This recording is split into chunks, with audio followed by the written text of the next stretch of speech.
வாங்க சமையல் பழகலாம். இப்போ நம்ம புளி ஊற்றி இந்த உள்ளியை தான் வசக்க போகிறோம். அதுக்கு தேவையான பொருட்களை பார்ப்போம். அதுக்கு நல்லா ஒரு 4 பல்லாரி எடுத்து நான் பொடிசாக நறுக்கி வச்சுருக்கேன். எண்ணெய் ஊற்றி கடுகு போட்டு வெந்தயமும் போட்டு அது பொரிஞ்சதும் 2 பச்சை மிளகாயும் அது கூட சேர்த்து நறுக்கி வச்சுருந்தேன்.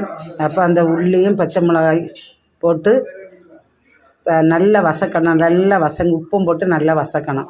வசங்கின பிறகு புளியை கரைச்சி ஊற்றி கொஞ்சம் வத்தல் பொடி உப்பும் போட்டு வத்தல் பொடி போட்டு நல்லா மல்லிப்பொடி வத்தல் பொடியும் கொஞ்சோண்டு மல்லிப்பொடி கொஞ்சம் காயப்பொடி இது இவ்வளோ போடணும். போட்டு வசக்கத்திலே போட்டுடணும்.